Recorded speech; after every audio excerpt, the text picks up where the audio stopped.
Bienvenue dans cette nouvelle analyse. Aujourd'hui, on s'attaque à un sujet qui fait vraiment beaucoup parler chez les supporters des Lions de la Teranga. Ah oui, là on touchait un point sensible. Totalement. On est le mercredi 7 janvier 2026. Le quart de finale de la CAN contre le Mali ce vendredi. La pression, elle est palpable. C'est le moins qu'on puisse dire. Et au milieu de tout ça, il y a une question qui revient sans cesse, un vrai casse-tête tactique. Comment ça se fait que Pape Matar Sarr, la pépite, le titulaire à Tottenham, pourrait se retrouver sur le banc ? C'est la question à 1 million, oui. Alors, pour essayer de comprendre, on a décortiqué un article super pointu sorti aujourd'hui sur wisport.com. Et la source, elle avance une hypothèse, franchement surprenante. Le retour d'un certain Pathé Ciss. Oui, et c'est une hypothèse fondamentale, parce qu'on parle d'un derby ouest-africain en quart de finale. Ces matchs-là, ils se jouent au mental, au physique et très souvent. C'est le milieu de terrain qui fait la différence. Exactement. C'est la bataille du milieu. Et l'article pose bien le décor. Le sélectionneur, Pape Thiaw, il a ses deux certitudes, Idrissa Gana Gueye et Pape Gueye. Eux, ils sont intouchables. D'accord, ça c'est la base. Voilà. Mais la vraie question, c'est qui pour les accompagner ? Qui sera le troisième homme dans ce qui s'annonce comme une vraie guerre de tranchées ? Et la réponse, elle pourrait surprendre. Alors justement, l'article met en avant ce nom Pathé Ciss. Et pour justifier ça, il ne sort pas une idée de nulle part. Non, il nous ramène en arrière, à un match très précis. Le 29 novembre 2022, Coupe du Monde au Qatar. Le match décisif contre l'Équateur. Victoire 2-1 du Sénégal. Et ce jour-là, le trio au milieu, c'était qui ? Idrissa Gueye, Pape Gueye et Pathé Ciss. C'est ça. Mais bon, on parle d'un seul match. Ça date d'il y a plus de 3 ans. Est-ce que c'est vraiment un argument assez solide pour justifier de mettre un Pape Matar Sarr sur le banc aujourd'hui ? Franchement, ça me semble un peu court comme argument, non ?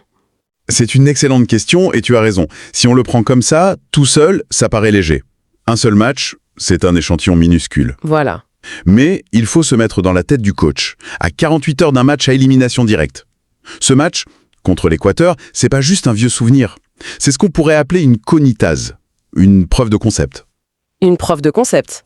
Oui, c'est la certitude que cette association de joueurs a déjà marché, ensemble, dans un match avec une pression maximale, un enjeu immense.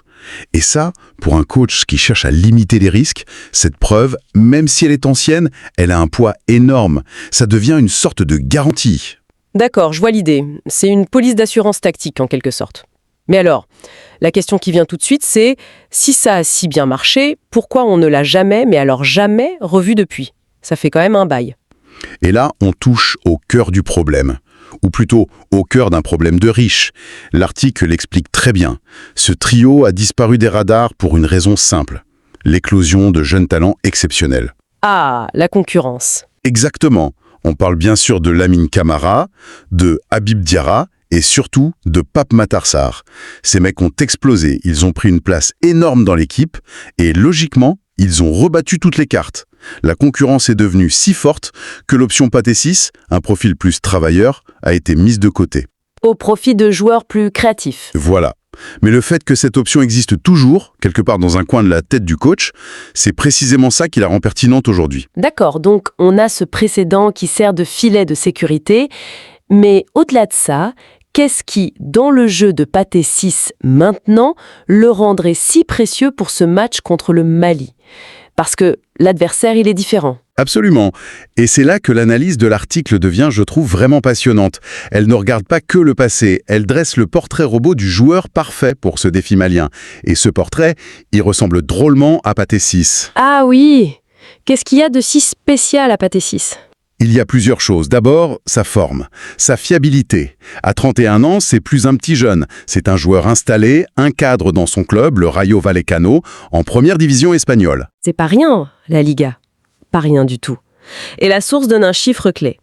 21 matchs joués, toutes compétitions confondues, avant même le début de la CAN. Et surtout, l'article insiste là-dessus, il n'est presque jamais blessé. C'est une garantie de rythme, d'endurance, c'est de l'or à ce stade du tournoi. Donc on a un joueur qui arrive au top, avec un moteur physique fiable à 100%. Et l'article parle de ce match comme d'un combat intense. J'imagine que ça a son importance. Absolument.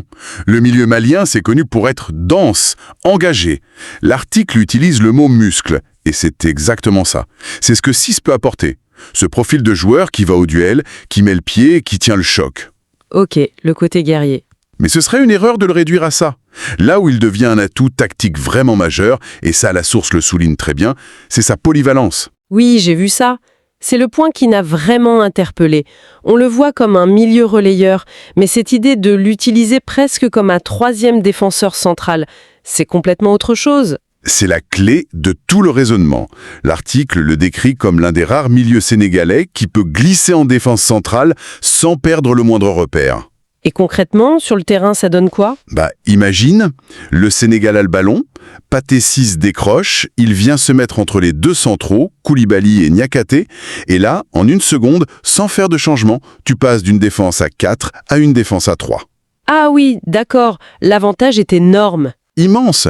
Ça libère complètement tes latéraux. Ils peuvent monter, se transformer en ailiers, apporter le surnombre devant, sans laisser un trou béant derrière. C'est une flexibilité qui peut totalement déstabiliser une équipe comme le Mali. C'est une arme pour contrôler le rythme. Et en plus de ça... En plus de ça, pour ne rien gâcher, l'article ajoute son bon bagage sur les coups de pied arrêtés. Un détail, mais dans un match qui s'annonce fermé, ça peut tout changer. Donc si je résume, on a un joueur en pleine forme, physiquement prêt pour le combat, et qui en plus offre une option tactique unique pour changer de système en plein match. Un vrai couteau suisse. C'est l'idée. Mais forcément, si un joueur comme lui devient aussi pertinent, ça fait des vagues. On en revient à la question de départ. Qui va en faire les frais? Qui saute? On y revient, c'est inévitable. Et là, on comprend que le choix de Cissé, ce serait pas seulement un choix pour lui, mais aussi un choix contre les incertitudes qui pèsent sur les autres. L'analyse de wisport.com est très pragmatique. Presque clinique, oui. C'est ça.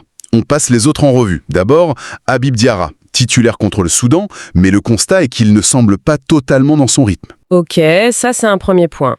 Ensuite, le cas Lamine Camara. Là, c'est plus qu'une question de rythme, c'est physique. L'article est clair, il est constamment gêné par sa cheville. Lancer un joueur qui n'est pas à 100%, même s'il est très talentueux, dans un combat pareil, c'est un risque énorme. Et puis est le cas le plus délicat, celui de Pape Matar Sarr.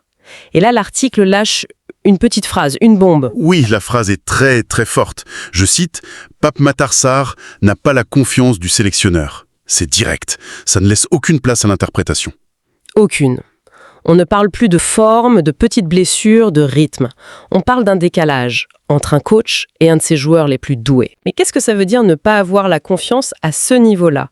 L'article ne détaille pas, mais c'est quand même une affirmation énorme. On parle de quoi? De discipline tactique, d'un manque de repli défensif. C'est un peu frustrant de ne pas en savoir plus. C'est vrai, l'article ne donne pas le pourquoi du comment, mais on peut essayer de lire entre les lignes. Pour un sélectionneur, surtout dans un match coup près, la confiance, c'est pas que le talent pur. C'est la fiabilité. C'est la fiabilité tactique, exactement. Est-ce que le joueur va appliquer les consignes à la lettre pendant 90 minutes? Est-ce qu'il ne va pas prendre un risque qui peut coûter un but? Il est possible que Pape Thiaw, pour ce match qu'il imagine très fermé, très tactique, il préfère un soldat comme Ciss, dont il sait exactement ce qu'il va avoir. Plutôt qu'un artiste comme Sarr, qui est capable d'un coup de génie, mais qui est peut-être à ses yeux moins rigoureux. C'est un peu le dilemme classique. On le voit avec Didier Deschamps en France, qui a souvent préféré des joueurs de système à des talents peut-être plus bruts, mais moins prévisibles. Le pragmatisme s'imprime souvent sur le panache dans ces tournois. Je comprends mieux.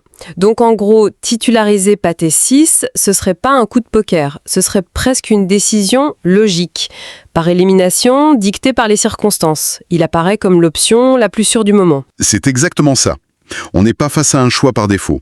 On est face à une option stratégique qui est devenue la plus pertinente à l'instant T. C'est une décision qui serait basée sur tout un faisceau d'indices. La forme de 6, son profil et les doutes sur les autres. Voilà. La forme physique irréprochable, l'adéquation parfaite avec le défi malien, sa flexibilité. Et en face, les doutes sur les concurrents, que ce soit pour le rythme, les blessures ou la confiance. Bref, c'est un choix de pur pragmatisme. Le coach se demande pas qui est le meilleur joueur sur le papier, mais qui est le bon soldat pour la bataille de vendredi. Mais est-ce qu'en faisant ça, on ne sacrifie pas une part de créativité? Cette capacité à casser une ligne par une passe, à créer un décalage, ce qu'un Sarr ou un Camara en pleine forme peut apporter. Contre le Mali, il ne faudra pas seulement se battre, il faudra aussi y marquer. C'est le risque. C'est tout le pari. Le danger avec un joueur couteau suisse comme 6, c'est qu'il peut être bon partout mais peut être excellent nulle part. En faisant ce choix, le coach parie sur la solidité et le contrôle. Il se dit, d'abord, on ne perd pas la bataille du milieu. On ne prend pas de but. Et on verra pour le reste. Exactement. Il renonce peut-être au coup de génie en espérant que la différence se fera ailleurs, par les ailiers, par l'avant-centre. C'est une approche plus conservatrice, c'est sûr, mais en quart de finale de Cannes, c'est souvent ce qui paie. C'est fascinant de voir comment tout s'emboîte. On est parti du choc de voir Pape Matar Sarr sur le banc, et en suivant la source, on découvre une logique vraiment implacable pour Pathé 6. On a le précédent de 2022 qui rassure, un profil physique et tactique qui colle parfaitement à l'adversaire, et le contexte de l'effectif qui pousse dans son sens. L'article le positionne comme une option très sérieuse. Et là, on comprend beaucoup mieux pourquoi. Et si on prend un peu de recul, ce cas d'école, il illustre parfaitement le dilemme permanent d'un sélectionneur. C'est cette tension entre la continuité et l'adaptation. C'est-à-dire, Faut-il s'en tenir à une hiérarchie, faire jouer les joueurs qui ont le plus gros statut, le plus de talent, pas péter? Ou faut-il être un caméléon, s'adapter à chaque adversaire et choisir les hommes pour le problème spécifique qu'ils peuvent résoudre? maintenir sa confiance en Sarr ou tout bousculer pour des raisons pragmatiques. Voilà, Pape Thiaw est au pied du mur. Son choix, ce sera pas juste une compo d'équipe, ce sera une déclaration de sa philosophie. Un choix qui pourrait définir la suite de son tour noir. Totalement. Et ça soulève une autre question sur la gestion du groupe. Qu'est-ce qui est le plus important en pleine compétition ? La stabilité, qui rassure les cadres, ou la méritocratie de l'instant, la forme du moment, quitte à froisser quelques égos pour un match aussi crucial ? La réponse, on l'aura vendredi. Et ce sera une réponse très parlante. Et tout ça, ça nous laisse avec une dernière pensée, une réflexion qui va au-delà du match de vendredi. L'article nous a rappelé cette phrase choc. Pape Matar Sarr, un talent immense, n'a pas la confiance du sélectionneur. La question qu'on peut se poser, c'est, au-delà de la stratégie pour un seul match, qu'est-ce que ça nous révèle, ce manque de confiance apparent envers l'un des plus jeunes et prometteurs talents de l'équipe ? Est-ce le signe d'un coach qui construit une équipe pour la bataille d'aujourd'hui, quitte à risquer de freiner le développement pour la guerre de demain ? Génie pragmatique ou prudence excessive ? C'est peut-être ça la véritable histoire à suivre.